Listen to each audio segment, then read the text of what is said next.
semuanya, pada tugas satu kali ini, mata kuliah Pancasila, saya akan menjelaskan proses lahirnya Pancasila, BPUPKI, Piagam Jakarta, dan BPKI. Tema pelajaran dari sejarah Pancasila bagi generasi muda.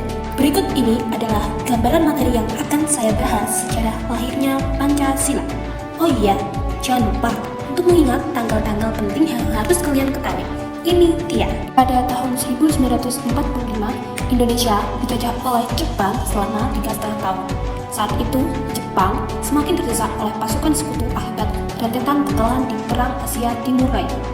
Menyadari hal itu, pemerintah Jepang mengambil tindakan darurat sesegera mungkin terhadap wilayah-wilayah pendudukan. Jepang ingin bangsa Indonesia membantu mereka. Pada 1 Maret 1945, Jepang mengumumkan pembentukan Dokuritsu Junbi Susakai atau yang dikenal dengan nama Badan Penyelidik Usaha Persiapan Kemerdekaan atau disingkat BPUPKI. Tetapi secara resmi, badan ini dibentuk dan mulai beroperasi pada tanggal 29 April 1945. Walaupun BPUPKI dibentuk oleh Jepang, badan ini lebih banyak bekerja atas inisiatif para tokoh pahlawan Indonesia.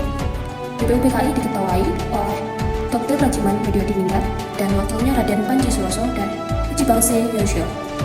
Anggota BPUPKI berjumlah 67 orang, salah satu diantaranya adalah Soekarno, Muhammad Hatta, Maria Ulfa Santoso, dan Raden Siti Soekartini. Sidang pertama BPUPKI berlangsung dari tanggal 29 Mei hingga 1 Juni 1945 di Gedung Cho Sang-in atau dikenal dengan Gedung Pancasila. Sidang ini bertujuan membahas mengenai dasar negara Indonesia Merdeka.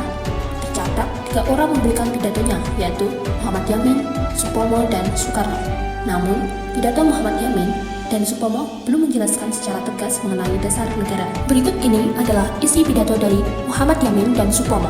Pidato Muhammad Yamin disampaikan pada tanggal 29 Mei 1945 yang berisi 5 dasar, yaitu peri kebangsaan, peri kemanusiaan, peri ketuhanan, peri kerakyatan, dan yang kelima, peri kesejahteraan rakyat. Sedangkan pidato Supomo dibacakan pada tanggal 31 Mei 1945 yang berisi 3 dasar, yaitu ke-1, persatuan atau integrasi, kedua, kekeluargaan atau pluralisme, ketiga, kesejahteraan sosial. Selanjutnya, pada tanggal 1 Juni 1945, Soekarno menyampaikan pidatonya yang berisi 5 dasar.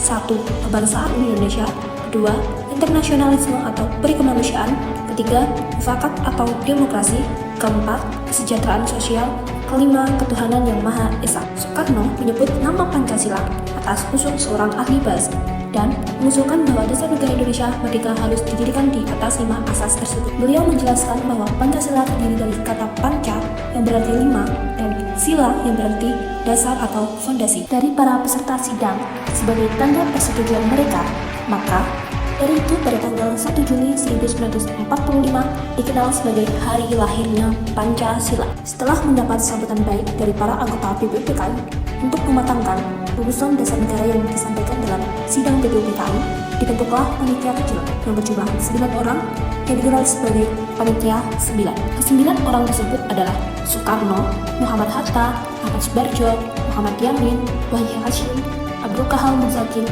Adikusno Djoko Sujoso, Haji Agus Salim, dan A.A. Maramis. Pada tanggal 22 Juni 1945, Panitia 9 menyelesaikan suatu rumusan dasar negara Republik Indonesia yang disebut Piagam Jakarta.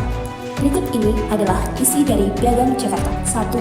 Ketuhanan dengan kewajiban menjalankan syariat Islam bagi pemeluknya. 2. Kemanusiaan yang adil dan beradab.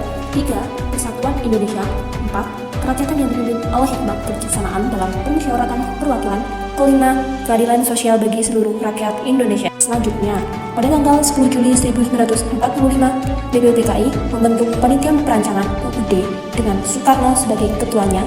Panitia Perancangan UUD menyetujui bahwa Piagam Jakarta menjadi rancangan pembukaan Undang-Undang Dasar 1945. Setelah selesai merumuskan dasar negara BPUPKI, dibubarkan pada tanggal 7 Agustus 1945. Selanjutnya, dibentuk Panitia Persiapan Kemerdekaan Indonesia (PPKI) atau Dokuritsu Junbi Inkai. Nah, ketua PPKI adalah Soekarno dan wakilnya adalah Muhammad Hatta. BPKI beranggotakan 21 orang, lebih sedikit dibandingkan anggota dari BPUPKI. Setelah memiliki dasar negara bangsa Indonesia, semakin percaya diri dalam menyatakan kemerdekaannya pada tanggal 17 Agustus 1945. Pada tanggal 18 Agustus 1945, sehari setelah proklamasi kemerdekaan, sila pertama dari Piagam Jakarta, yaitu ketuhanan dengan kewajiban menjalankan syariat Islam bagi pemeluk-pemeluknya diubah menjadi ketuhanan yang Maha Esa. Perubahan tersebut dihasilkan setelah diskusi dengan tokoh Islam. Salah satu pertimbangannya, kemerdekaan Indonesia adalah hasil dari perjuangan rakyat Indonesia yang memiliki keyakinan yang beragam. Pancasila menjadi dasar negara yang mempersatukan seluruh rakyat Indonesia. Keputusan Presiden nomor 24 tahun 2016 menetapkan tanggal 1 Juni 1945 sebagai hari lahir Pancasila. Setiap 1 Juni diperingati sebagai lahirnya Pancasila untuk mengingatkan kita akan penting nilai-nilai Pancasila dalam kehidupan sehari-hari. Sebagai generasi muda, saya belajar bahwa Pancasila bukan hanya sejarah, tetapi pedoman hidup yang menanamkan kita untuk tetap bersatu di tengah perbedaan.